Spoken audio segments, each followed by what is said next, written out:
உம்மை பாடாத நாட்களும் வேண்டாமே, உம்மை தேடாத உம்மை பாடாத நாட்களும் வேண்டாமே, உம்மை தேடாத நாட்களும் வேண்டாமே. வெள்ளியை புடமிடும் போல என்னை புடமிட்டால், வெள்ளியை புடமிடும் அதனால் நான் சுத்தமானேனே, பொன்னாக விளங்க செய்தீரே, அதனால் நான் சுத்தமானேனே,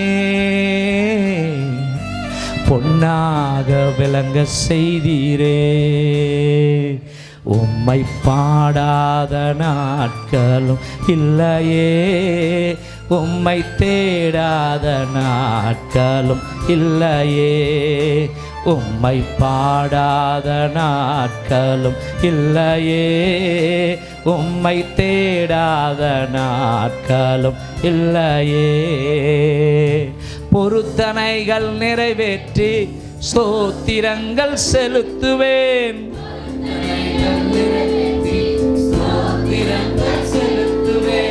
ஆராதித்து உம்மை உயர்த்துவேன். நம்புங்கப்பா முந்தன் பிள்ளையை, ஆராதித்து உம்மை உயர்த்துவேன். நம்புங்கப்பா உந்தன் பிள்ளையை. உம்மை பாடாத நாட்களும் இல்லையே, உம்மை தேடாத நாட்களும் இல்லையே, உம்மை பாடாத நாட்களும். கடைசியாக என் அலைச்சல்களை எண்ணி நீ கண்ணீரும் துருத்தியில், அலைச்சல்களை எண்ணி நீ கண்ணீரும் துருத்தியில் வைத்து நன்மை தருபவரே. நம்புவேன் நான் எல்லா நாளிலும், வைத்து நன்மை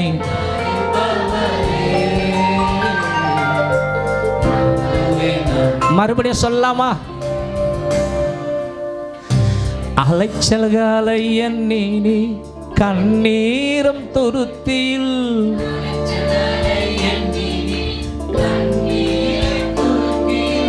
அலைச்சல்களை எண்ணி நீ கண்ணீரும் துருத்தியில், அலைச்சல்களை எண்ணி நீ கண்ணீரும் துருத்தியில் வைத்து நன்மை தருபவரே. நம்புவேன் வைத்து நன்மை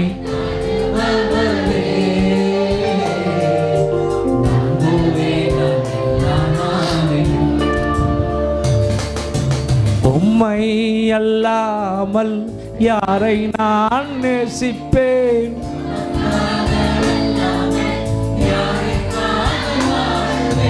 உம்மை அல்லாமல்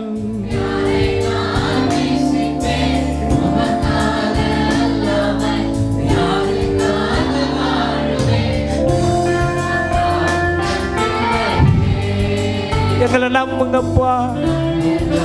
குறைவுள்ளவர்கள் நாங்கள், பலவீனமானவர்கள் நாங்கள்.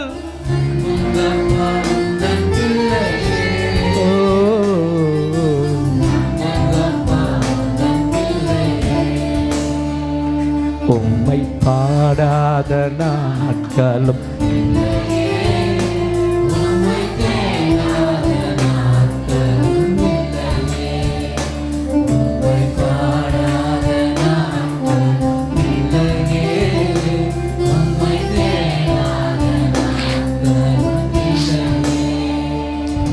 என் அலைச்சல்களை எண்ணி நீ கண்ணீரும் துருத்தியில்,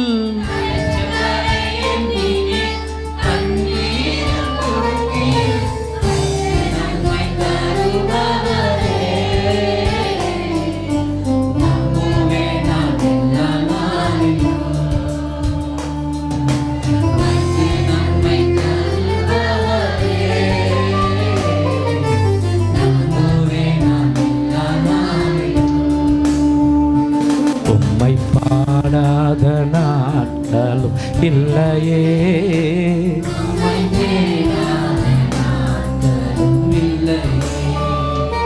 உம்மை பாடாத நாட்களும் இல்லையே.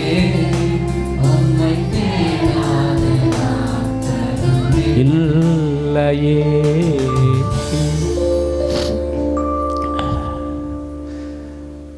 பைபிள் சொல்கிறது, அப்பா தேவரி என் அலைச்சல்களை எண்ணி இருக்கு. நாங்கள் விடுகிற ஒவ்வொரு கண்ணீரும் உம்முடைய துருத்தியில் அல்லவோ இருக்கிறது. குடிகார புருஷனை, குடிகார கணவனை வைத்து கொண்டு ஆண்டவரே உதவியற்ற நிலைமையில், யாரும் இல்லாத ஒரு நிலைமையில், கைவிடப்பட்ட மக்களா, விதவைகளா எனக்கு யார் இருக்கிறாங்க? அந்த ஆகாரை போல ஓடிக்கொண்டிருக்கிறேன். என் பிள்ளையின் வாழ்க்கையை நான் பார்க்க மாட்டேன். என் மகளுக்கு ஒரு நல்ல எதிர்கால அம்மையாக இப்படி ஏங்கிக்கின்னு இருக்கிற ஒவ்வொரு ஆண்டவரை உள்ளங்களின் தேவைகளையும் ஆண்டவரை நீங்கள் நிறைவேற்றுங்கப்பா, நீங்கள் நிறைவேற்றுங்கப்பா. கடைசியாக என்ன ஒரு நிமிஷம் சொல்லாமா? அலைச்சல்களை எண்ணி கண்ணீரம் துருத்தியில், அலைச்சல்களை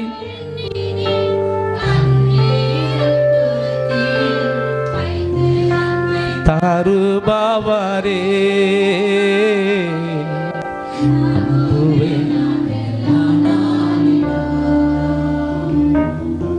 வைத்து நன்மை தருபவர்.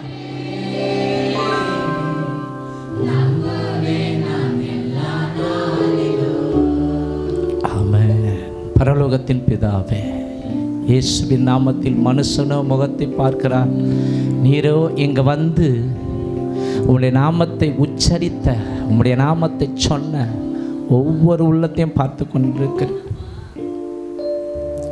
வேதத்திலே ஒரு அருமையான வாக்கியம் சொல்லப்பட்டிருக்கிறது, அப்பா நீங்கள் அழுது புலம்புவீர்கள், உலகமோ சந்தோஷப்படும், நீங்கள் துக்கப்படுவீர்கள், ஆனாலும் உங்கள் துக்கம் சந்தோஷமாய் மாறும் என்று சொல்லி. எத்தனை உள்ளங்களிலே துக்கம் இருக்கிறதோ நான் அறியேன், நீர் அறிவீர். உள்ளத்திலே துக்கம் வைத்துக் கொண்டு வெளியிலே சிரித்து கொண்டிருக்கலாம்.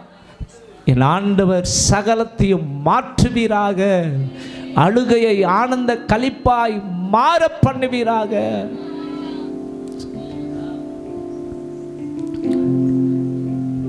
சந்தோஷமுள்ள சமாதானமுள்ள காலங்களை தருவீராக.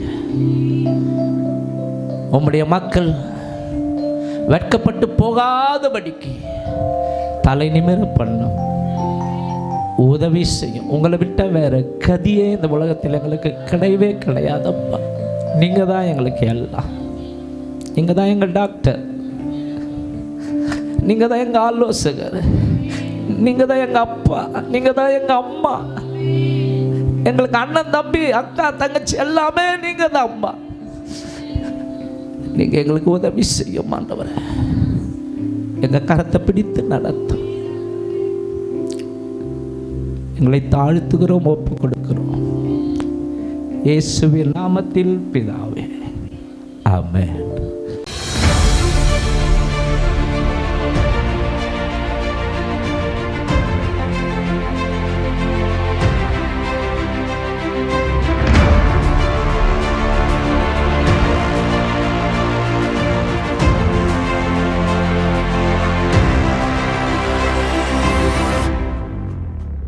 ஆண்டவருக்கு மகிமை உண்டாவதாக. நான் மறுபடியும் சொல்லுகிறேன், நாம் இங்கே இருப்பது எவ்வளவு உண்மையோ அதை விட பன்மடங்கு உண்மை நம்மை உண்டாக்கினவருடைய சமூகம் இங்கே இருக்கிறது. எங்கே 2 பேர் 3 பேர் நாமத்திலே கூடுகிறார்களோ அவர்கள் மத்தியில் நான் இருக்கிறேன் என்று ஆண்டவர் வாக்கு கொடுத்திருக்கிறார். ஆகவே பொய் சொல்வதற்கு அவர் மனிதன் அல்ல, மனமாறுவதற்கு அவர் மனுபுத்திரன் அல்ல என்று வேதம் குறிப்பிடுகிறது. பவுல் சொல்லும்பொழுது சொல்லுகிறார், சபை கூடி வருதலை சிலர் விட்டு விடுகிறது போல நாமும் விட்டு விடாமல் ஒருவருக்கொருவர் புத்தி சொல்ல கடவோம். நாளானது சமீபத்து வருகிறதை எவ்வளவாய் பார்க்கிறீர்களோ அவ்வளவாய் புத்தி சொல்ல வேண்டும். வேதமே நமக்கு புத்தி சொல்லுகிற ஒரு ஆலோசனை புஸ்தகம். இந்த வேதத்தின்படி நடக்கிற உத்தம மார்க்கத்தார் ஆசீர்வதிக்கப்பட்ட பிள்ளைகளாய் மாறுவார்கள், பாக்கியவான்களாய் மாறுவார்கள். இந்த வேதத்தை நேசித்து அபியாசித்து அதன்படி நடக்கிற பிள்ளைகளுக்கு தேவனே பாதுகாப்பாக இருப்பார். அல்லேலூயா. இந்த புதிய மாதத்தின் 1ஆம் தேதியிலே கர்த்தரால் உணர்த்தப்பட்ட ஒரு வேத வாக்கியத்தை நாம் படித்தோம். சங்கீதம் 34ஆம் அதிகாரம் 10வது வசனம். சிங்கக்குட்டிகள் தாழ்ச்சி அடைந்து பட்டினியா இருக்கும் கர்த்தரை தேடுகிறவர்களுக்கோ ஒரு நன்மையும் குறைவுபடாது. பலத்த கரவொலி வேத வசனத்துக்கு நாம் கொடுப்போம். ஆமென். இந்த உலகத்திலே பவர்ஃபுல் மனிதன் என்று சொல்லப்படுகிற யாராயிருந்தாலும் சரி, அவர்கள் சொல்லுகிற வார்த்தைகள் வேஸ்ட். ஆனால் வானத்தையும் பூமியும் உண்டாக்கின தேவாதி தேவன் சொன்ன வார்த்தை சத்தியம். ஆமென். அவர் இங்கே என்ன சொல்லுகிறார்? சிங்கக்குட்டிகள் தாழ்ச்சி அடைந்து, அதாவது குறைவுபட்டு பட்டினியாயிருக்குமாம். ஆனால் வாஞ்சியோடு கூட கர்த்தரை தேடுகிற பிள்ளைகளுக்கு ஒரு நன்மையும், அதை கவனிக்கணும், ஒரு நன்மையும் குறைவுபடாது. ஆகவே அன்பான தேவச்சனமே, நீங்கள் எந்த நன்மை நடக்காதா என்று எதிர்பார்த்து கொண்டிருக்கிறீர்களோ, நீங்கள் கர்த்தரை தேடுகிற பிள்ளைகளாய் இருக்கும் பொழுது அது தாமதமானாலும் தரமானதாய் கர்த்தர் உங்களுக்கு தர வல்லவராயிருக்கிறார். ஆமென். தம்மை உண்மையான இருதயத்தோடு கூட தேடுகிற பிள்ளைகளுக்கு தம்முடைய வல்லமையை, தம்முடைய அற்புதங்களை, தம்முடைய அதிசயங்களை அவர்களுக்கு காண்பிக்கும்படிக்கு கர்த்தருடைய கண்கள் பூமி எங்கும் உலாவிக் கொண்டிருக்கிறது என்று பரிசுத்த வேதாகமம் சொல்லுகிறது. உதாரணத்திற்கு நேற்றைக்கு ஒரு சம்பவத்தை நான் படித்தேன். தேவன் மீது அதிகமான விசுவாசம் கொண்ட ஒரு பெண்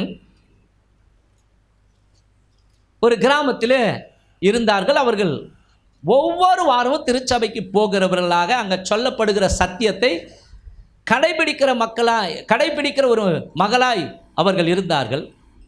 அந்த மகளுடைய வீட்டுக்கு எதிரே ஒரு நாத்திகன் இருந்தான். கடவுள் இல்லை என்று சொல்லுகிற ஒரு மனிதன் இருந்தான். அந்த மனிதன் எப்பொழுதும் அந்த பெண்மணியை பரியாசம் பண்ணுகிறவனாக, கடவுளை தேடுகிற நீ முட்டாள், உழைச்சாதான் நம்மளுக்கு சோறு, நீ இன்னமும் கடவுள் கடவுள் கடவுள்னு சொல்லிக்கின்னு இருக்கிறியே அப்படின்னு சொல்லும் பொழுது அதை அவர்கள் பெரிதாய் அவர்கள் அதை கண்டுகொள்ளவில்லை. தூற்றுவார் தூற்றட்டும், ஏசுவார் ஏசட்டும் அப்படின்னு சொல்லி ஒவ்வொரு வாரமும் தேவனை தேடுகிறதில் குறியாயிருந்தார்களாம். ஒரு நாள் அந்த மகளுடைய வேலை பறி போய்விட்டது. அந்த மாதத்துக்குண்டான மளிகை பொருட்கள் இல்லை.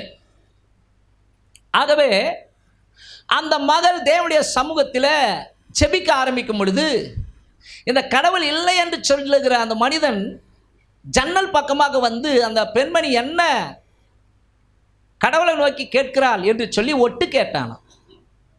அப்பொழுது, ஆண்டவரே, இந்த மாதம் எனக்கு மளிகை பொருட்கள் இல்லை, ஆகவே நீர் எப்படியாகிலும் எனக்கு ஒரு உதவி செய்யும், இந்த மாதம் மளிகை பொருட்கள் கிடைக்க ஒரு அற்புதத்தை செய்யும் என்று சொல்லி அவர்கள் தேவனை நோக்கி வேண்டிக் கொண்டார்களாம்.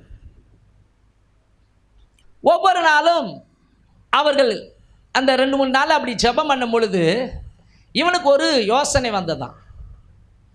அந்த மாதத்துக்குண்டான எல்லா மளிகை பொருளையும் வாங்கி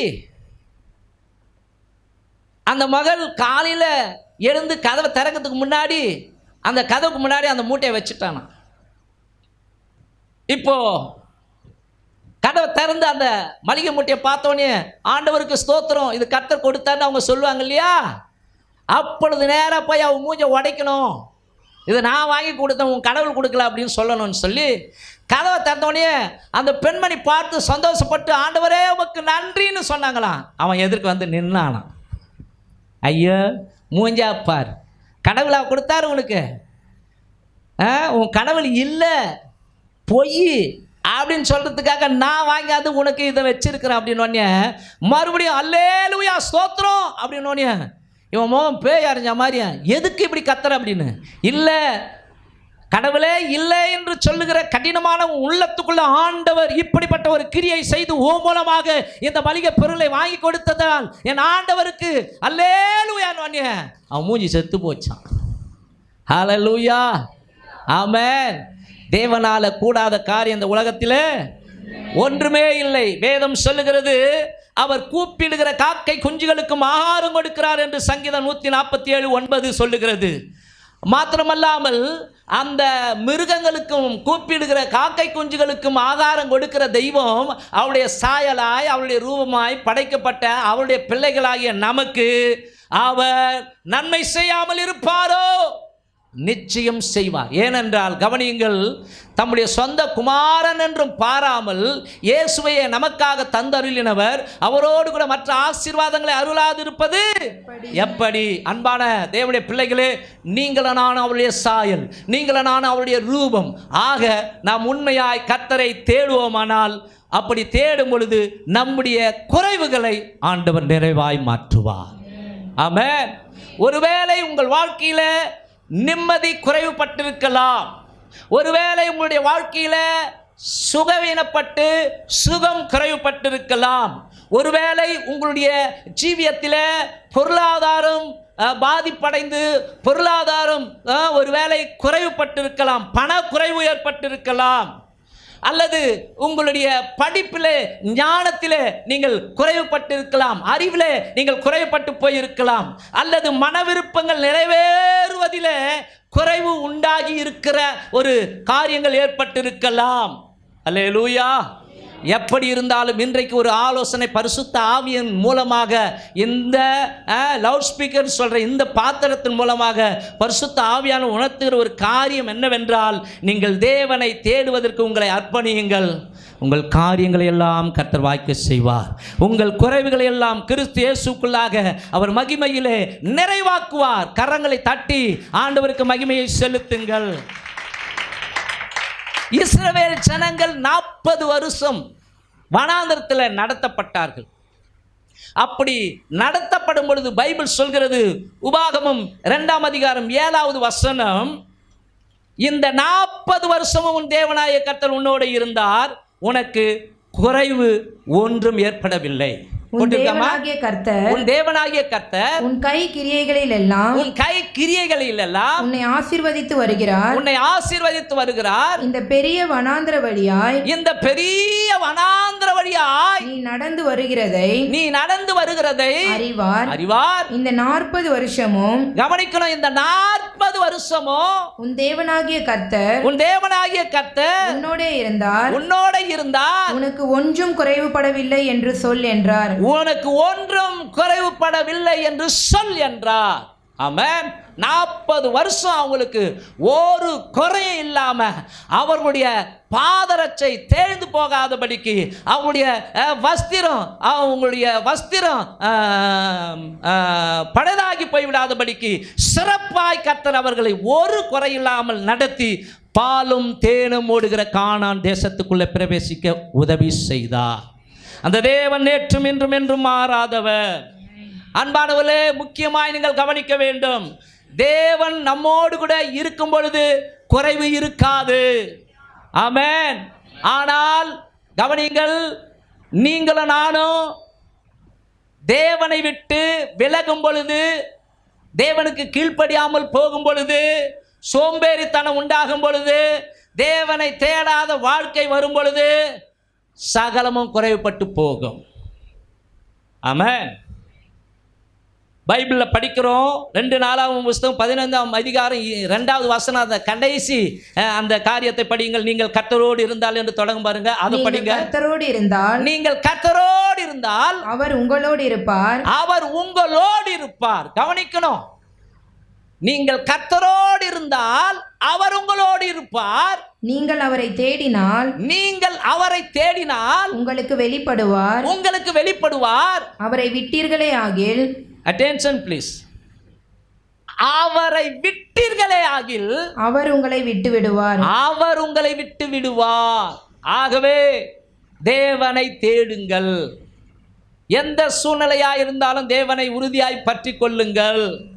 சாத்ராக், மேஷாக், ஆபேத் நேகோ, தானியேல், யோசபாத், யோசேப்பு, தாவீது, மோசே, இந்த பரிசுத்தவான்களுடைய வாழ்க்கையெல்லாம் பார்க்கும் பொழுது தேவனை உறுதியாய் பிடித்து கொண்டவர்களாய், தேவனை தேடுகிற பரிசுத்தவான்களாய் இருக்கும் பொழுது சிறப்பான முறையில் தேவன் அவர்களை நடத்தினார்.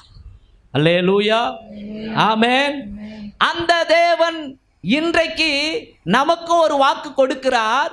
சிங்க குட்டிகள் தாட்சி அடைந்து, அதாவது குறைவுபட்டு பட்டினியாய் இருக்கும் கர்த்தரை தேடுகிறவர்களுக்கோ ஒரு நன்மையும் குறைவுபடாது. இன்றைய தேவ செய்தியின் தலைப்பு குறைவில்லாத வாழ்க்கை.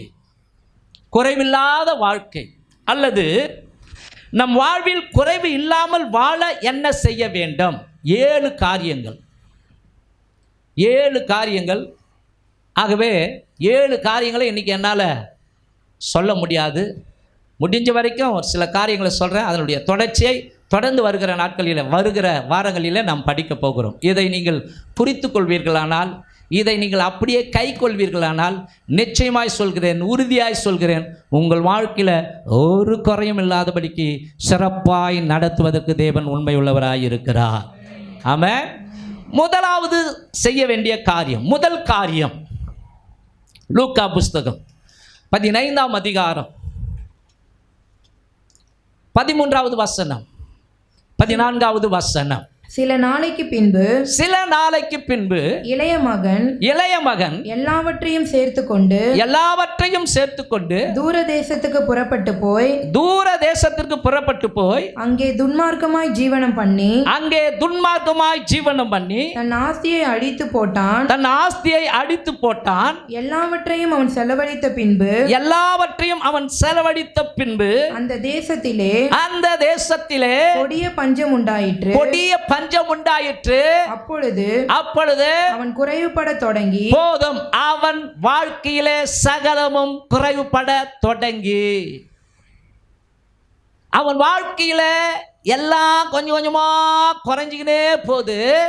அப்பொழுது அவன் வாழ்க்கையில குறைவுபட தொடங்கி. அப்ப இந்த வசனங்களின் மூலமாக நாம் புரிந்து கொள்ள வேண்டிய ஒரு சத்தியம் என்னவென்றால், அன்பானவர்களே, தேவனிடமிருந்து விலகி தூரமாய் போகும் வாழ்க்கை எப்பொழுது உண்டாகிறதோ அப்பொழுது வாழ்க்கையில் வெறுமை உண்டாகும், குறைவு ஏற்படும். அப்போ புரிந்து கொள்ள வேண்டும், குறைவுபடாத ஒரு வாழ்க்கை நாம் வாழ வேண்டும் என்றால் கர்த்தர் நம்மோடு கூட இருந்தால் குறைவு இருக்காது. கர்த்தர் நம்மோடு கூட இருந்தால், முதல் காரியம் எழுதி கொள்ளுங்கள், கர்த்தர் நம்மோடு கூட இருந்தால் குறைவு உண்டாகாது. கடவுள் நம்ம கூட இருக்கிற எல்லா நாளும் நல்ல நாள். கடவுள் நம்ம கூட இருக்கிற எல்லா நேரமும் நல்ல நேரம். கடவுள் நம்ம கூட இருக்கிற எல்லா கிழமையும் நல்ல கிழமை. எத்தனை பேர் ஆமென் அப்படின்னு ஆமோதிக்கிறீங்க? ஹல்லேலூயா. ஆகவே அன்பானவர்களே, இந்த காரியத்தை உணர்ந்த பிசாசானவன் தேவனிடமிருந்து இன்றைக்கு ஜனங்களை பிரிக்க வகை தேடுகிறான். உலகத்தின் மாயைகளை காண்பித்து உலகத்திலே கொஞ்ச நேரம் கொஞ்ச நேரம் இன்பத்தை தருகிற பாவ காரியங்களை அந்த தேவ பிள்ளைகளுக்கு முன்பாக காண்பித்து அவர்களை இழுக்க பார்க்கிறான். காரணம், அவர்களுடைய வாழ்க்கையில சகலமும் குறைவுபட்டு அவர்கள் பரிதாபமாய் பன்றி தின்னுகிற உணவு கூட கிடைக்காதபடிக்கு அவர்கள் நாசமாக வேண்டும் என்று சொல்லி அவன் என்ன செய்கிறான் என்றால் கங்கணம் கட்டி சுற்றி தெரிந்து கொண்டிருக்கிறான். இங்கே பார்க்கிறோம், இளைய குமாரன் தகப்பனோடு கூட இருக்கிற வரைக்கும் ஒரு குறையும் இல்லை. எத்தனை பேர் ஆமான்னு சொல்றீங்க? ஆமென். இளையகுமாரன் தகப்பனோடு கூட இருக்கும் பொழுது ஒரு குறைச்சல் இல்லை. ஆடையில் குறைவு இல்லை, சாப்பாட்டில் குறைவு இல்லை, பணத்தில் குறைச்சல் இல்லை, எல்லாம் அவனுக்கு இருக்குது. எப்போ அவன் பிரிந்து போக ஆசைப்படுகிறானோ, எப்போ சுயசித்தத்தில் அவன் விலகி போக ஆசைப்படுகிறானோ, தேவனை விட்டு விலகி போக விரும்புகிறானோ, தகப்பனை விட்டு விலகி போக நினைச்சானோ, அப்பொழுதே ஸ்டார்ட் ஆயிடுச்சு அழிவு காலம். ஆமென். கடவுள் நம்மோடு கூட இருக்கிற காலம் வரைக்கும் நல்ல காலம். கடவுள் நம்ம விட்டு விலகுவாரானால் அல்லது நாம் அவரை விட்டு விலகி ஓடுவோமானால் நமக்கு அழிவு காலம் ஆரம்பமாகும். ஆமென். அப்போ இங்கே தகப்பனோடு கூட இருக்கிற வரைக்கும் ஒரு குறையும் இல்லை. ஆனால் தகப்பங்கிட்ட அவனுடைய சொந்த இச்சையை நிறைவேற்றும்படிக்கு சொந்த சித்தத்தில் நடக்க பலவந்தம் பண்ணி என் சொத்தை பிரித்து கொடு, என் சொத்தை பிரித்து கொடுன்னு சொல்லி அப்பா சொத்தை பிரித்து கொடுத்த உடனே ஊதாரி நண்பர்களாக ஒட்டிக்கினாங்க. தூர தேசம் போயிட்டான். எங்கே போயிட்டான்? தூர தேசம் போயிட்டான். பிசாசு எப்பொழுதுமே நம்மளை தூரமாக இழுத்து போயிடுவான். ஆண்டவர் பக்கத்தில் இல்லாமல் உலகத்தை காமிச்சு, உலகத்தின் சிற்றின்பங்களை காண்பித்து, பாவ காரியங்களை காண்பித்து, சுய சித்தத்தில் நடக்க வச்சு தூரமாக இழுத்து போயிட்டானா நமக்கு சேஃப்டி இல்லை, பாதுகாப்பு இல்லை. அப்போ இங்கே இந்த இளையகுமாரன் தூரமாய் போனதுனால அவனுக்கு இருந்த எல்லா ஆஸ்திகளும் குறைவுபட தொடங்கியது. கடைசியில் சாப்பாட்டுக்கே வக்கு இல்லை, தின்றதுக்கே சோறு இல்லை. ஒரு இடத்துல போய் பன்னி மேய்க்கிறதுக்கு வேலை கேட்குறான். அந்த பன்னி மேய்க்கும் பொழுது அந்த பன்னிங்க தின்ற தவிடு தான் அவனுக்கு உணவாக கொடுக்கப்படுகிறது. ஆனால் பன்னிங்க தின்ற அந்த தவிடு அவனுக்கு கிடைக்கல. அதான் பைபிள் சொல்கிறது, சகலமும் அவனுக்கு குறைவுபட தொடங்கியது. அல்லேலூயா. ஆண்டவர் இந்த கால வேளையில் உங்களை என்னையும் பார்த்து எரேமியா 2:6 சொல்லுகிறார், என்னை விட்டு தூரப்பட்டு மாயை பின்பற்றி வீணராய் போகிறதற்கு என்னிடத்தில் என்ன அநியாயத்தை கண்டாய்? என்னை தேடுகிறேன் ஜனத்திற்கு சாரோ நாட்டு தொழுவாகும், ஆகோரின் பள்ளத்தாக்கு மாட்டுக்கிளையாகவும் மாறும் என்று அவர் வேதத்திலே வாக்குரைத்திருக்கிறார். ஆமென். கொஞ்ச நேரத்துக்கு முன்னாடி படிச்சோம் இல்லையா, நாம் கர்த்தரோடு இருந்தால் கர்த்தர் நம்மோடு கூட இருப்பார். நாம் அவரை விட்டு விலகினால் அவரும் நம்மை விட்டு விலகுவார், நம்மை விட்டு விடுவார். அல்லேலூயா. பலங்கொண்டு எனக்காக வைராக்கியமாய் திடமனதோடு கூட என்னை தேடு, நான் உன்னை விட்டு விலகுவதும் இல்லை, நான் உன்னை கைவிடுவதும் இல்லை. ஆமென். அப்போ தேவனிடமிருந்து விலகி தூரமாய் போகும் வாழ்க்கை என்பது நம்முடைய வாழ்க்கையில் குறைவை உண்டாக்கும், ஒரு வெறுமையை கொடுக்கும், பிரசன்னத்தை உணர முடியாது, அபிஷேகத்தை உணர முடியாது, வல்லமையை உணர முடியாது, ஒரு வெறுமையான வாழ்க்கையாக இருக்கும். ஏன் அன்பானவர்களே, ஒரு செத்து போன ஜீவியம் மாறி இருக்கும். பிரசன்னமே உணராமல் கவனிங்க, அந்த சவுல மாதிரி உள்ளத்தில் தோணும், தேவனை என்னை கைவிட்டாரோ அப்படின்னு சிந்திக்க தோணும். யோசிச்சு பாருங்க. ஆண்டவரோடு கூட பின்னப்பட்ட ஒரு வாழ்க்கை இருக்க வேண்டும். நீங்கள் என்னிலும் என் வார்த்தை உங்களில் நிலைத்திருந்தால் நீங்கள் கேட்டுக்கொள்வது எதுவோ அது உங்களுக்கு செய்யப்படும். பைபிளை வாசிக்கிறோம், பெத்லகேமை விட்டு தூரம் போன, அதாவது கவனிக்கணும், பெத்லகேம் என்பது அப்பத்தின் வீடு. பெத்லகேம் என்பது அப்பத்தின் வீடு. ஆனால் தற்காலிக ஒரு பஞ்சம் வந்துடுச்சுன்னு இந்த நகோமியுடைய அந்த புருஷன் எல்கானா, அவங்களுடைய பிள்ளைகள் 4 பேரை எங்கே போகிறாங்க தெரியுமா? தேவனால் அருவருக்கப்பட்ட தூர தேசமான மோவாப் தேசத்துக்கு போகிறாங்க. வாசிக்கலாமா? ரூத் புஸ்தகம் 1ஆம் அதிகாரம் 1வது வசனம். நியாயாதிபதிகள் நியாயம் விசாரித்து வரும் நாட்களில் தேசத்திலே பஞ்சம் உண்டாயிற்று. அப்பொழுது யூதாவில் உள்ள பெத்லகேம் ஊரானாகிய ஒரு மனுஷன் தன் மனைவியோடும் 2 குமாரரோடும் கூட மோவாப் தேசத்திலே போய் சஞ்சரித்தான். போதும். இதனுடைய விளைவு என்ன தெரியுமா? இருக்க வேண்டிய இடத்துல, கர்த்தருடைய நகரத்தில், அப்பத்தின் வீடு என்று சொல்லப்படுகிற பட்டணத்தில் இல்லாமல் தற்காலிகமான ஒரு பஞ்சம் வந்ததினாலே இவர்கள் நம்பிக்கை அற்றவர்களாய் இங்க இருந்தா செத்தோம் அவ்வளவுதான் அப்படின்னு சொல்லி தேவன் அருவருக்கிற மோவாப் தேசம், தேவன் அருவருக்கிற உலகம், தேவன் அருவருக்கிற உலகத்தின் சிற்றின்பங்கள், தேவன் அருவருக்கிற உலகத்தின் ஆசைகள், உலகத்தின் ஆஸ்திகள் பக்கம் நம்முடைய இருதயம் போகுமானால் நம்முடைய வாழ்க்கையில் குறைவு உண்டாக ஆரம்பிக்கும். ஆமென். அங்கே விளைவு என்ன ஆச்சுன்னா, கவனிங்க, அவங்களுடைய குடும்பத்தில் என்ன நடந்தது என்றால், முதலாவது புருஷனை இழந்தார்கள். அடுத்தது கவனிங்க, 2 மகன்களை இழந்தார்கள். குடும்ப வாழ்க்கையில் சமாதான குறைவு ஏற்பட்டது. குடும்ப வாழ்க்கையில் ஆண் துணையே இல்லாத ஒரு குறைவு உண்டானது. காரணம், தேவனுடைய வீடு என்று சொல்லப்படுகிற, அப்பத்தின் வீடு என்று சொல்லப்படுகிற பெத்லகேமை விட்டு அவர்கள் அருவருப்பான தேசம் என்று சொல்லப்படுகிற மோவாப் தேசத்துக்கு போனபடினால குறைவு உண்டானது வாழ்க்கையில். மறுபடியும் திரும்பி வந்தாங்க பெத்லகேமுக்கு.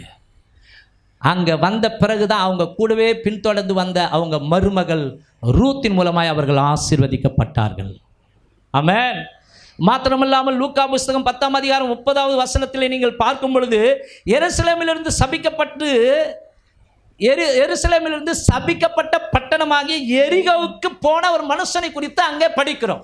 இயேசு பிரதியுத்தரமாக ஒரு மனுஷன் எருசலேமிலிருந்து எரிகோவுக்கு போகையில் கள்ளர் கையில் அகப்பட்டான். அவர்கள் அவன் வஸ்திரங்களை உரிந்து கொண்டு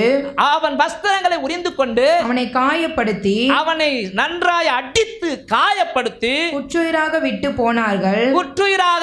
போனார்கள். போதுமா அன்பானவர்களே, இந்த வசனத்தின் மூலமாய் நாம் என்ன புரிந்து கொள்ள வேண்டும்? இவன் இருக்க வேண்டிய இடம் ராஜாவின் நகரம், சமாதானத்தின் நகரம் என்று சொல்லப்படுகிற எருசலேமில் இருந்திருக்கணும். ஆனால் நீ ஏன் சபிக்கப்பட்ட எரிகோவுக்கு போன? ஆமென். இப்போ ஆலயத்தில் இருக்கிறீங்களா? ஆலயத்தில் இருக்கிறேன்னு சொல்றவங்க அல்லேலூயா. அப்பப்போ வீட்டுக்கு போயிட்டு வராங்கன்னு சொல்றவங்க அல்லேலூயா. நம்ம சிந்தனை இங்கே இருக்கணும். நான் மறுபடியும் சொல்றேன், சத்தியத்தையும் அறிவீர்கள், சத்தியம் உங்களை விடுதலை செய்யும். அவன் என்னிடத்தில் வாஞ்சியா இருக்கிறபடினாலே நான் அவனை விடுவிப்பேன், அவன் என் நாமத்தை அறிந்திருக்கிறபடினாலே உயர்ந்த அடைக்கலத்தில் வைப்பேன். அப்ப அன்பானவர்களே, இருக்க வேண்டிய ஸ்தானத்தை விட்டு தேவன் அருவருக்கிற, தேவன் சபித்த பகுதிக்கு சிந்தை கூட போவோமானால் நம்முடைய வாழ்க்கையில குறைவு உண்டாகும். ஆமென். ஹல்லேலூயா. நம்முடைய எண்ணங்கள், நம்முடைய ஆசைகள், நம்முடைய வாஞ்சைகள் நம்மை சிருஷ்டித்த நம்முடைய சிருஷ்டிகரையே சுத்தி வர வேண்டும். ஆமென். அப்போ இங்கே இந்த மனிதன் கள்ளர் கையிலே அகப்பட்டபடினாலே விளைவு, அவன் கவனியுங்கள், வஸ்திரங்களை இழந்தான். ஆமென். தேவனை விட்டு தூரம் போன ஒரு வாழ்வு நாம் வாழ்வோமானால் குறைவுபட தொடங்கும். முதலாவது என்ன குறைவுபட தொடங்குன்னா, விசுவாசம் குறைந்து போகும், பரிசுத்தம் குறைந்து போகும், ஆவிக்குரிய ஜீவியத்தில் நம்ம பின்வாங்கி போக நேரிடும், ரட்சிப்பை இழந்து போவோம். இங்கே வஸ்திரங்களை இழந்து போனான். மாத்திரமல்ல, நிர்வாணமாக்கப்பட்டான். நிர்வாணம் எவ்வளவு ஒரு கேவலமான காரியம், கொஞ்சம் யோசிச்சு பாருங்க. இதோ திருடனை போல வருகிறேன், தன் மானம் காணப்படத்தக்கதாய் நிர்வாணமாய் நடவாதபடிக்கு தன் வஸ்திரங்களை காத்துக் கொள்ளுகிறவன் பாக்கியவான். எத்தனை பேருக்கு வஸ்திரம் என்கிற ரட்சிப்பு, பரிசுத்தம், நீதி, தேவனை தேடுகிற காரியங்கள் இருக்கிறது தெரியாது? அவருடைய பார்வைக்கு தான் தெரியும். ஹல்லேலூயா. ஆமென். இந்த மானத்தை மூடுவதற்கு இந்த ஆடையை உடுத்தி இருக்கலாம், ஆனால் உள்ளான மனிதன் நிர்வாணமாய் தேவனுடைய கண்களுக்கு காணப்படக்கூடாது.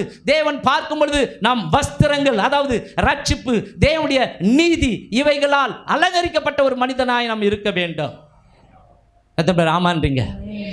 நிர்வாணமாக்கப்பட்டான். மாத்திரமல்ல, நன்றாக இருந்த மனிதனுடைய உயிர் ஊசலாடுகிறது. ஒரு காலத்தில் நல்ல ஃபெய்த்தில் இருந்த நபருடைய வாழ்க்கையில் இப்போ விசுவாசம் ஊஞ்சலாடுகிறது, இளமை ஊஞ்சலாடுகிறது. சொல்றாங்க இல்லையா, விசுவாசம் ஊஞ்சலாடுகிறது. இப்போ ஒரு காலத்தில் ஃபெய்த்தில் ஓடி வந்த அநேக பிள்ளைகளுடைய வாழ்க்கையில் இன்றைக்கு ஊஞ்சலாடுகிறது. அந்த பக்கம் ஒரு வாழ்க்கை, இந்த பக்கம் ஒரு வாழ்க்கை. சபைக்கு ஒரு வாழ்க்கை, வீட்டுக்கு ஒரு வாழ்க்கை. சபைக்கு ஒரு வாழ்க்கை, சொந்தங்களுக்கு ஒரு வாழ்க்கை. சபைக்கு ஒரு வாழ்க்கை, ஆண்டவருக்கு ஒரு வாழ்க்கை, மற்றவனுக்கு ஒரு வாழ்க்கை. கர்த்தர் பார்க்கிறார். அப்படி இருப்போமானால் நம்முடைய வாழ்க்கையில் நிச்சயமாய் குறை உண்டாக ஆரம்பிக்கும். மாத்திரமல்ல, சிம்சோனை குறித்து வேதம் சொல்லுகிறது.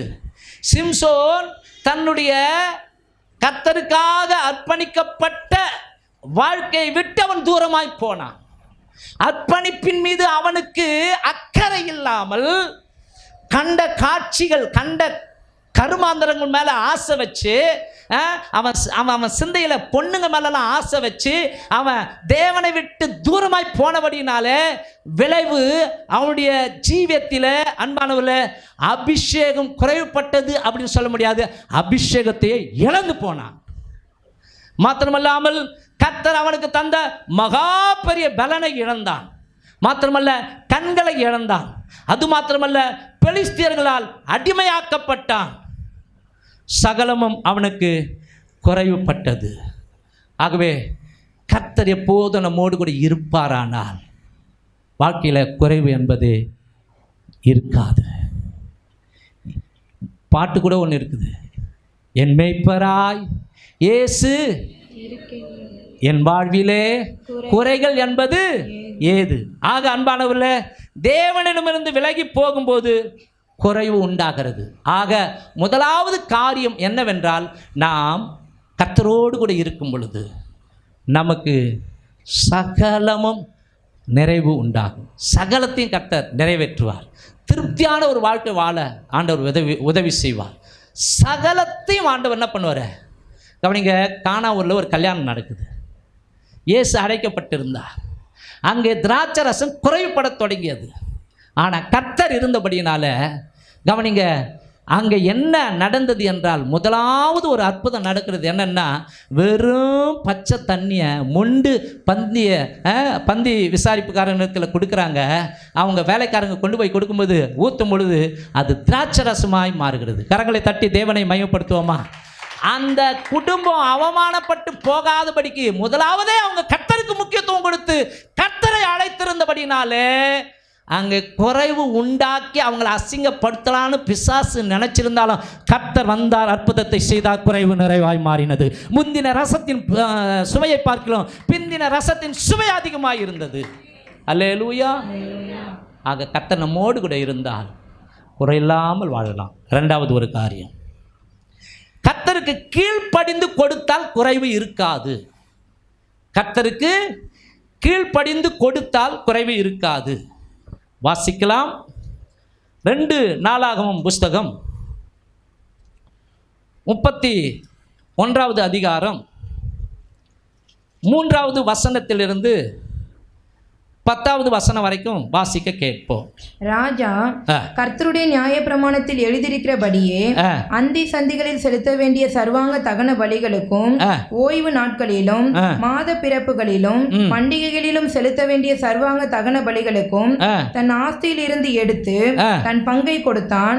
ஆசாரியரும் லேவியரும் கர்த்தருடைய நியாயப்பிரமாணத்தை உற்சாகமாய் கை கொள்ளும்படி அவர்களுக்குரிய பாகத்தை கொடுக்க ஜனங்களுக்கும் எருசலேமின் குடிகளுக்கும் கட்டளையிட்டான்.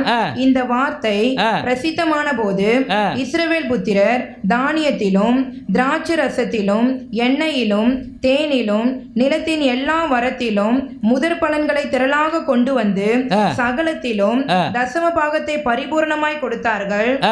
யூதாவின் பட்டணங்களில் குடியிருந்த இஸ்ரவேல் புத்திரரும் யூதா புத்திரரும் மாடுகளிலும் ஆடுகளிலும் தசம பாகத்தையும் தங்கள் தேவனாகிய கர்த்தருக்கு பரிசுத்தம் பண்ணப்பட்டவைகளில் தசம பாகத்தையும் கொண்டு வந்து குவியல் குவியலாக வைத்தார்கள். 3ஆம் மாதத்தில் குவியல் செய்ய தொடங்கி 7ஆம் மாதத்தில் முடித்தார்கள். எசேக்கியாவும் பிரபுக்களும் வந்து அந்த குவியல்களை காணும்போது கர்த்தருக்கு சோஸ்திரம் செலுத்தி அவருடைய ஜனமாகிய இஸ்ரவேலை புகழ்ந்தார்கள். அந்த குவியல்களை எசேக்கியா ஆசாரியரையும் லேவியரையும் விசாரித்த போது சாதோக்கின் சந்ததியானாகிய அசரியா என்னும் பிரதான ஆசாரியன் அவனை நோக்கி, இந்த காணிக்கையை கர்த்தருடைய ஆலயத்திற்கு கொண்டு வர தொடங்கினது முதல் நாங்கள் சாப்பிட்டு திருப்தி அடைந்தோம், இன்னும் மிச்சமும் இருக்கிறது. கர்த்தர் தம்முடைய ஜனத்தை ஆசீர்வதித்ததினால் இந்த திரட்சியான அம்பாரம் மீந்திருக்கிறது என்றான். போதுமா? எத்தனை பேருக்கு புரியுது இந்த வசனம்? இங்கே கவனிங்க, கர்த்தருக்கு கீழ்ப்படிந்து கொடுத்தால் குறைவு இருக்காது. அங்கே தேவனுடைய காரியங்களுக்காக கொடுக்கப்பட வேண்டி ஒரு அழைப்பு, ஒரு அறைகூவல் கொடுத்த உடனே ஜனங்கள் குவியல் குவியலா தேவனுடைய ஆலயத்தில் கொண்டு வந்து குவிக்கிறாங்க. அதை பார்க்கும் பொழுது இஸ்ரவேல் ஜனங்கள் ஆசீர்வதிக்கப்பட்டார்களாம். கொடுக்கிறதுல அவங்கள கர்த்தர் மெச்சிக்கொண்டார். மாத்திரமல்ல, கவனிங்க, அந்த 10வது வசனத்தின் கடைசி வாக்கியம் சொல்கிறது, கர்த்தர் தம்முடைய ஜனத்தை ஆசீர்வதித்ததினால் இந்த திரட்சியான அம்பாரம் மீந்திருக்கிறது, மீந்து போகும்படிக்கு. அல்லேலூயா, ஆமென். கர்த்தருடைய வார்த்தையை கேட்டு கீழ்ப்படிந்து போன பேதுருக்கு கூட ஆண்டவர் கவனிங்க, திரளான மீன்களை பிடித்து படகுகள் அமிழ்ந்து போகும்படிக்கு ஆசீர்வதித்தாராம். ஆமாவா இல்லையா? அப்போ இங்கே நாம் கவனிக்க வேண்டிய ஒரு சத்தியம் என்னவென்றால், கர்த்தருடைய ஆலயத்தின் ஊழியங்களுக்காக, கர்த்தருடைய ஊழியங்களின் தேவைகளுக்காக கொடுக்கும் வாழ்க்கை உங்களுக்கும் எனக்கும் இருக்குமானால் குறைவை குறைக்கும், கர்த்தருடைய ஆசீர்வாதம் பெருக்கத்தை உண்டாக்கும். ஆமென்.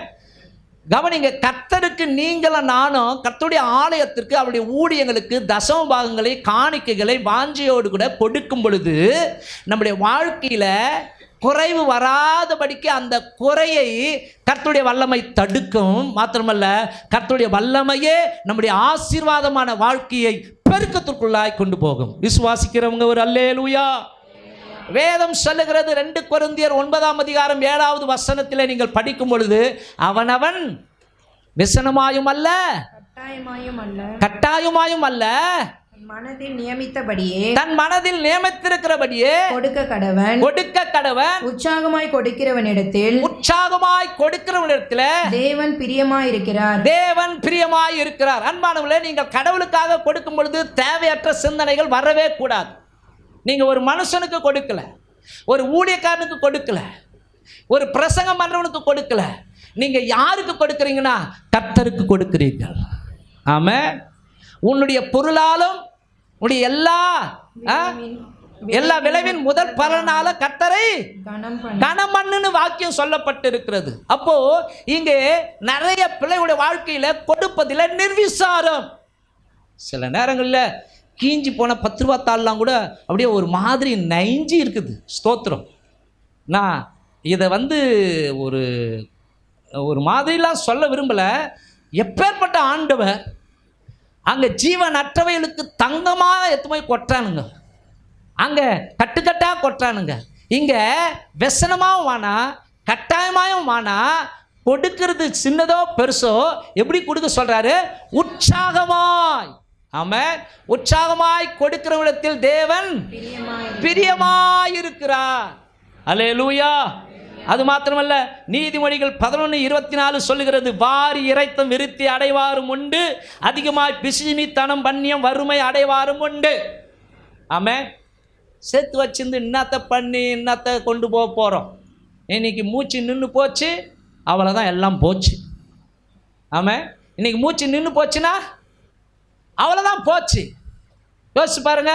ஆனால் இங்கே நாம் கர்த்தருக்கு கொடுக்கும் பொழுது அங்கே ஞாபகார்த்த புஸ்தகத்திலே அது எழுதப்படும், அங்கே பலன் உண்டாகும், நம்முடைய கிரியைகளுக்கு அங்கே பலன் கிடைக்கும்.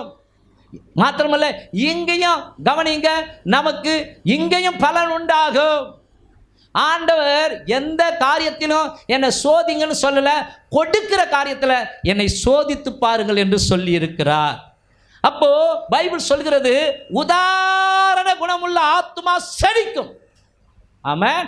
உதாரண குணமுள்ள ஆத்துமா, எவன் தண்ணீர் பாய்ச்சுகிறானோ அவனுக்கு தண்ணீர் பாய்ச்சப்படும் என்று சொல்லி நீதிமொழிகள் 11 படிமா. நீதிமொழிகள் 11 அடுத்த வசனம், அதுலயா 25. உதார குணமுள்ள ஆத்துமா, உதாரண குணமுள்ள 25, உதார குணமுள்ள ஆத்துமா செழிக்குமா. நல்ல கொடுக்கிற ஆத்துமா செழிக்கும், புஷ்டியா இருக்கும், குடும்பத்தில் ஆசீர்வாதம் ஊட்டம். எவன் தண்ணீர் பாய்ச்சுகிறானோ அவனுக்கு தண்ணீர் பாய்ச்சப்படும். இறைக்கிற தண்ணி தான் என்ன பண்ணப்படும்? இறைக்கிற கிணறு சொரக்குமா. இறைக்கிற கிணறு சொரக்கும். கஞ்சாதானம் பண்ணா யோசிச்சு பாருங்க. கஞ்சாதானம் பண்ணா இருக்கத்தும் போயிடும். உண்மைதான், இருக்கத்தும் போயிடும். எப்போ கேன்சர் வரும்னு தெரியாது. ஆமாம், எப்போ அட்டாக் வரும்னு தெரியாது. கடவுளுக்கு கொடுப்பதற்கே நம்ம கணக்கு யோசனை இதெல்லாம் வச்சு யோசித்து நான் ரொம்ப கஷ்டமாக இருக்குது. இல்லை, தேவனுடையதை திருடவே கூடாது. ஒரு மாதத்தில் இவ்வளவு தான் கடவுள் நமக்கு கொடுத்த சுகத்தினால பலத்தினால உழைத்து சம்பாதிக்கிறோன்னா அதில் முதல் பங்கு கர்த்தருக்கு கொடுக்க வேண்டும். இதில் சாக்கு போக்கே கிடையாது. பழைய ஏற்பாட்டில் அப்படி சொல்லுது. புதிய ஏற்பாட்டில் கவனிங்க, அதுக்கு மேலே கொடுக்க சொல்லி ஸ்தோத்திரம் சொல்லப்பட்டு இருக்கிறது. ஆகவே கொடுத்தா இதை எப்படி செலவு பண்ணுவாங்க அப்படிலாம் சிந்திக்கக்கூடாது.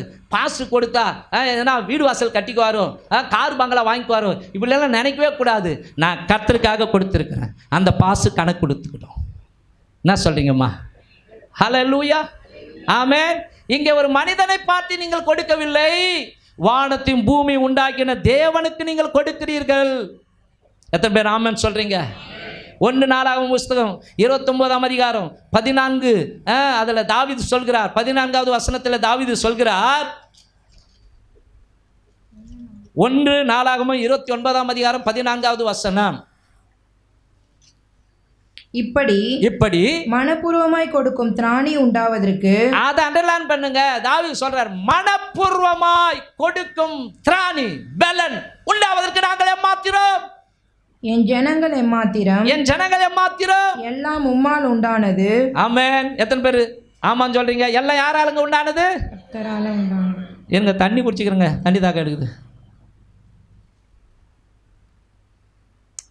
இந்த தண்ணி யாருங்க கொடுக்குது? தேவன் கொடுக்குறார். ஆமென், ஹல்லேலூயா. அதுதானே உண்மை.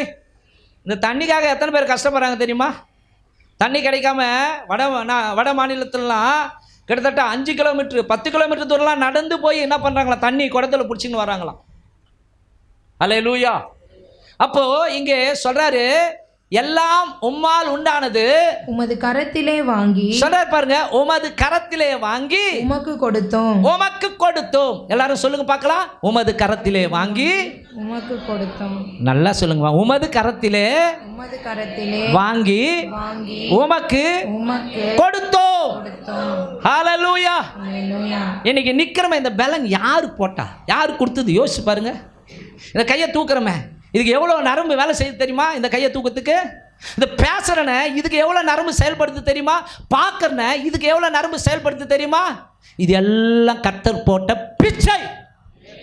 அவருக்கு கொடுக்கறதுக்கு நம்ம என்ன பண்ணுறோம்? யோசிக்கிறோம். 10ல் 1 10 ரூபா, 1 ரூபா ஈஸியாக போட்டுருவோம்.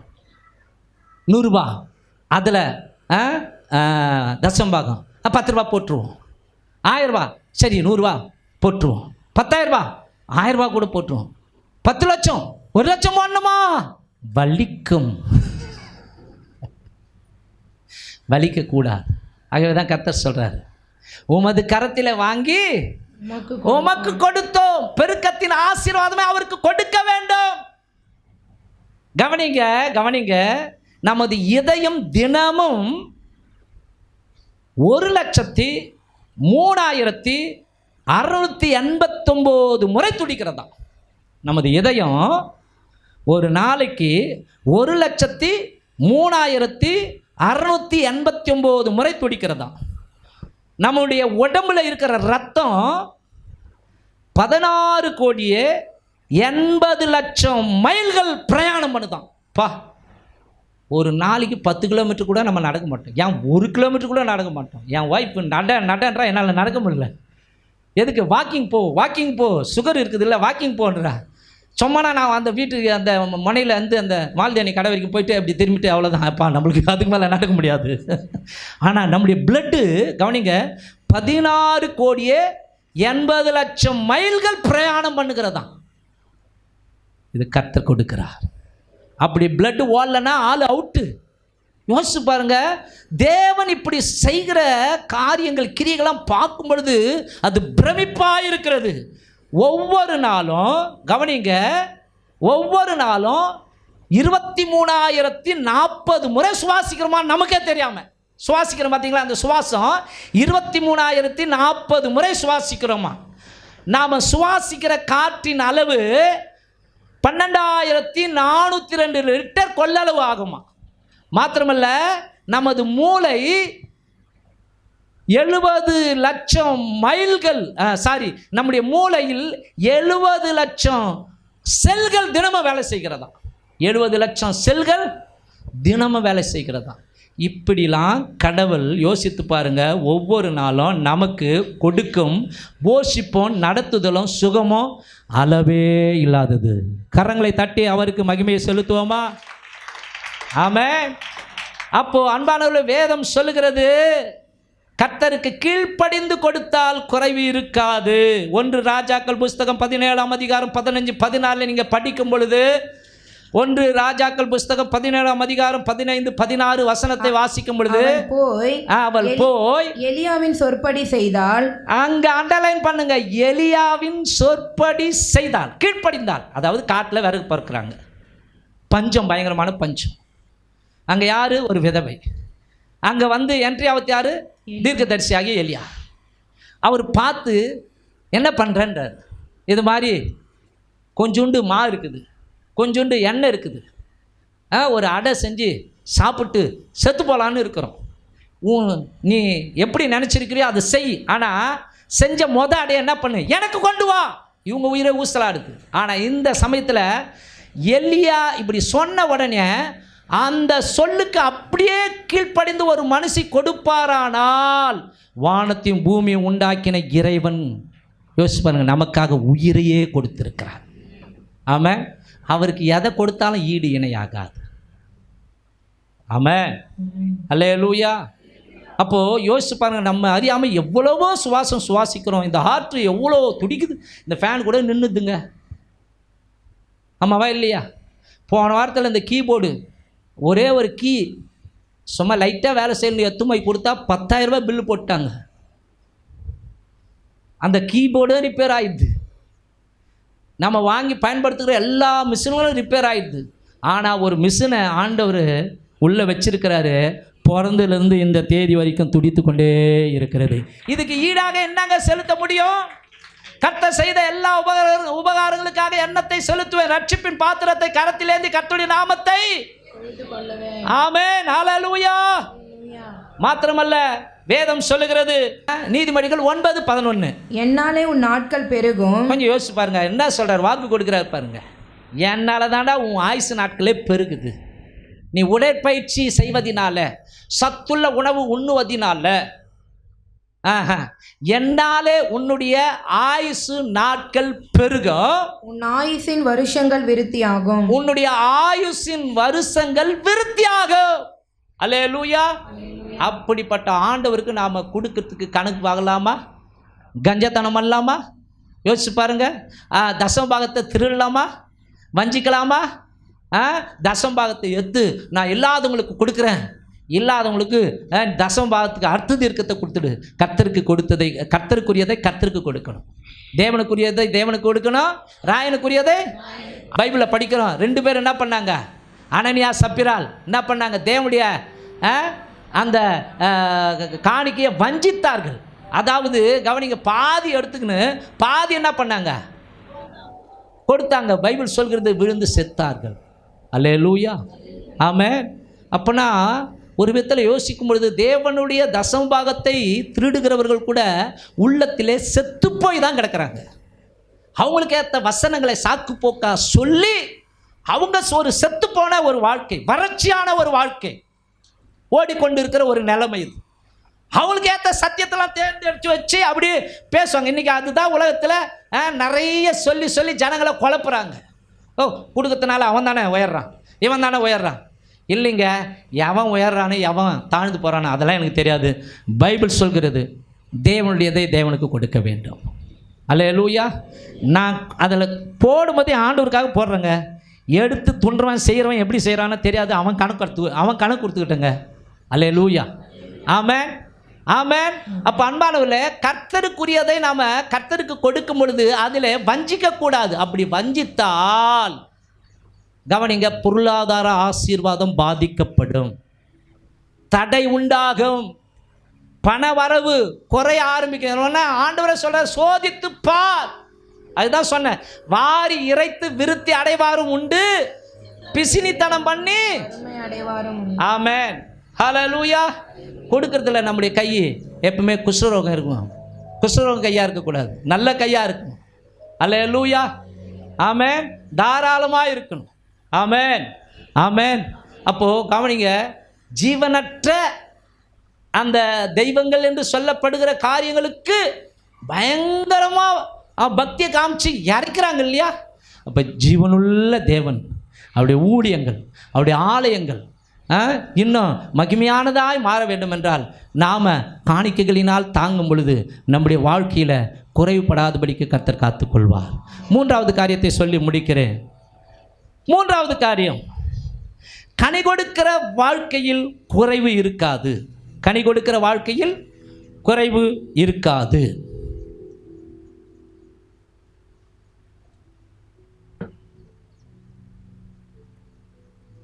வாசிக்கலாம். தீத்து 3ஆம் அதிகாரம் 14வது வசனம். தீத்து 3ஆம் அதிகாரம் 14வது வசனம். நம்முடையவர்களும் கனியற்றவர்களாய் இராதபடி. கவனிங்க, இங்கே பவுல் தீமோத்தேயுவுக்கு எழுதுகிறார், நீ சபை நடத்துகிற, சபைக்கு வருகிற நம்முடைய விசுவாசிகள், நம்முடைய தேவனுடைய பிள்ளைகள் அப்படின்னு சொல்லி எழுதுறாரு. நம்முடையவர்களும் கனியற்றவர்களாய் இராதபடி குறைவுகளை நீக்குகிறதற்கு ஏதுவாக. அண்டர்லைன் பண்ணுங்க, குறைவுகளை நீக்குகிறதற்கு ஏதுவாக நற்கிரியைகளை செய்ய பழகட்டும். ஆமென். நற்கிரியைகளை செய்ய பழகட்டும். அப்படின்னா கனி கொடுக்கிற வாழ்க்கையில் நற்கிரியைகள், நற்செயல்கள் நிறைந்து வாழுகிற வாழ்க்கையில் குறைவு ஏற்படாது என்று சத்திய வேதம் சொல்லுகிறது. ஆமென், அல்லேலூயா. அப்போ நம்முடைய ஜீவியத்திலே கவனிங்க, நல்ல செயல்கள் காணப்பட வேண்டும், கனி உள்ள வாழ்க்கை உண்டாக வேண்டும். ரட்சிக்கப்பட்டு இத்தனை ஆண்டுகள் ஆகியும் கவனிங்க, நம்ம ஆரம்பத்தில் எப்படி இருக்கணுமோ அதே மாதிரி இருப்போமானால், கவனிங்க, அந்த மரம் கெட்ட மரம், அது கெட்ட கனியை கொடுத்து கொண்டு இருக்கிறது. ஒரு நாள் வரும், வெட்டப்படும். வெட்டப்பட்டதை எங்கே எரிவாங்கன்னா அக்கினியில் எரிவாங்க. பொதுவாக சொல்லுவாங்க, நீ எதை விதைக்கிறியோ அதை ஒரு நாள் அறுப்ப. ஆமாம், நானே கேடி வேலை பண்ணா, ஆனால் நீங்கள் கண்டுபிடிக்க முடியல. என்னை பார்த்துக்கின்னு இருக்கிறவர், நான் கேடித்தனம் பண்ணுறதுக்கு ஏற்ற எல்லா பலனையும் ஒரு நாள் இங்கேயே பெற்றுக்கொள்ள அவர் நியாய தீர்ப்பை உண்டாக்கிடுவார். ஆமாம். அப்போ அன்பான தேவ ஜனமே கவனிங்கள், இருப்பது ஒரு வாழ்க்கை. இந்த வாழ்க்கையில் மாய்மாலம் காணப்படக்கூடாது. வெள்ளை அடிக்கப்பட்ட கல்லறைகளாய் நாம் இருக்கக்கூடாது. அன்பானவர்களே, நம்முடைய ஜீவியம் கனி நிறைந்த ஒரு ஜீவியமாய் மாற வேண்டும். வேதம் சொல்லுகிறது, மத்தேயு 3:8, மனம் திரும்புதலுக்கு ஏற்ற கனிகளை கொடுங்கள் என்று அங்கே யோவான் ஸ்நானன் கூறுகிறார். மத்தேயு 5ஆம் அதிகாரம் 44வது வசனத்தில், நான் உங்களுக்கு சொல்லுகிறேன் என்று சொல்லி உங்கள் சத்துருக்களை சிநேகியுங்கள் என்று இயேசு கிறிஸ்து சொல்லுகிறார். சொந்த சகோதரனை நேசிக்கிற இங்கே நமக்கு என்ன இல்லை? சொல்ல மாட்டீங்களே. சொந்த சகோதரியை நேசிக்க நமக்கு இங்கே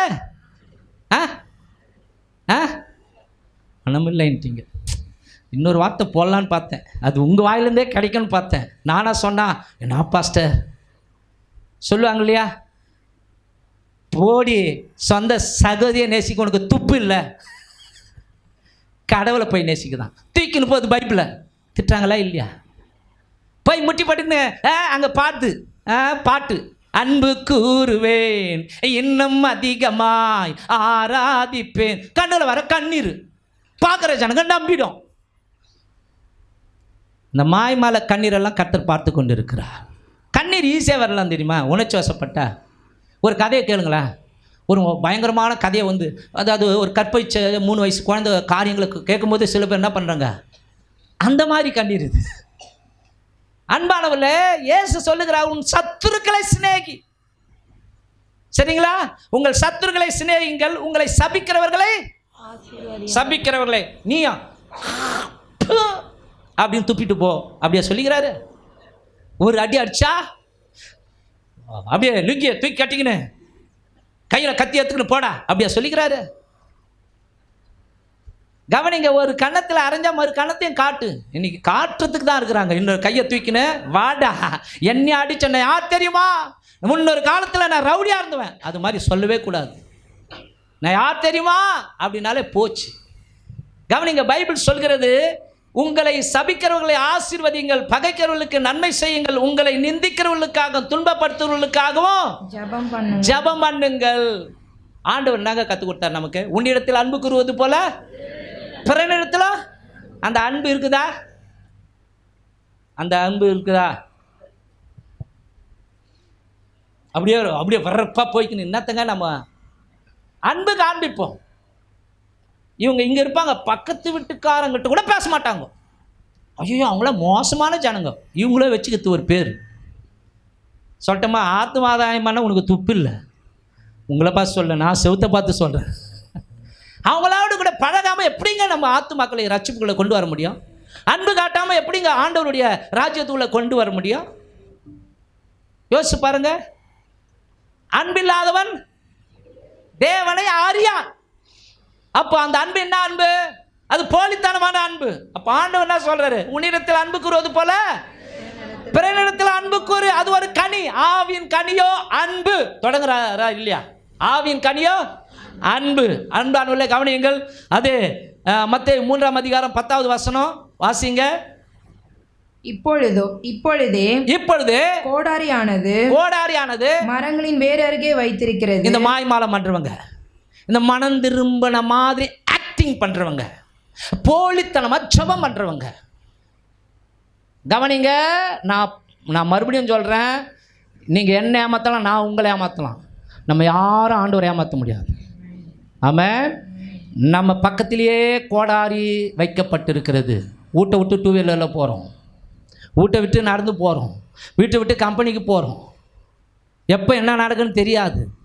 மனம் திரும்பின ஒரு வாழ்க்கை இருக்குமானால் பாதுகாப்பு. ஆமென். உன் பக்கத்தில் 1000 பேரும் உன் வலதுபுறத்தில் 10000 பேரும் இருந்தாலும் அது உன்னை. அப்போ அன்பானவர்களே இங்கே சொல்கிறாரு, இப்பொழுதே கோடாரியானது மரங்களின் வேர் அருகே வைக்கப்பட்டிருக்கிறது. எல்லார் பக்கத்திலும் வேர் இருக்குது. மனம் திரும்பினா தப்பிச்சோம், இல்லைனா உன்னை கட்டில் கடையாக்குவேன் சொல்லியிருக்கிறாரா இல்லையா? ஆமென். சொன்னாரா இல்லையாம்மா? சொன்னாரா இல்லையா? அடிக்கடி கடிந்து கொள்ளப்பட்ட தன்னுடைய பிடரியை நீ எதனா பேச, நீ மனுஷனா பேசுகிற, நான் மனுஷனா பேசலை, கர்த்தருடைய வார்த்தையை சொல்கிறேன். அது உன்னையும் குத்தும் என்னையும் குத்தும். நானும் மனம் திரும்பின மாதிரி ஒரு ஆக்டிங்கை பண்ணனா ஏன் காலுக்கு பக்கத்துலேயும் ஏன் வேறு நான் ஒரு மரம், ஏன் மரத்தின் வேருக்கு அருகையில் ஒரு கூர்மையான கத்தி வைக்கப்பட்டிருக்கிறது. படிமா. ஆகையால் நல்ல கனி கொடாத மரமெல்லாம் வெட்டுண்டு அக்கினியிலே போடப்படும். அக்கினியிலே நீதிமானுக்கு இங்கேயே சரி கட்டப்படும். ஆகவேதான் ஃபர்ஸ்டே சொல்லிட்டேன், நீங்கள் எதை விதைக்கிறீங்களோ அதை நிச்சயமாக அறுப்பீங்க. நன்மையை விதைத்தால் நன்மையை அறுப்போம், அன்பை விதைத்தால் அன்பை அறுவடை செய்வோம், தயவை விதைத்தால் மனுஷ தயவை பெற்றுக்கொள்வோம். ஆமென். ஆமென். இரக்கத்தை விதைத்தால் இரக்கத்தை அறுவடை செய்வோம். உத்தமனுக்கு அவர் உத்தமன், தயவுள்ளவனுக்கு அவர் தயவுள்ளவர், புனிதனுக்கு அவர் புனிதர், மாறுபாடு உள்ளவனுக்கு கேப் மாறிக்கு அவர் மாறுபடுகிறவராய் இருக்கிறார். நான் முடிக்க போறேன். கடைசியா யோவான் புஸ்தகம் 15ஆம் அதிகாரம் 1-2 வசனங்களை படித்து முடிப்போம். யோவான் புஸ்தகம் 15ஆம் அதிகாரம் 1-2.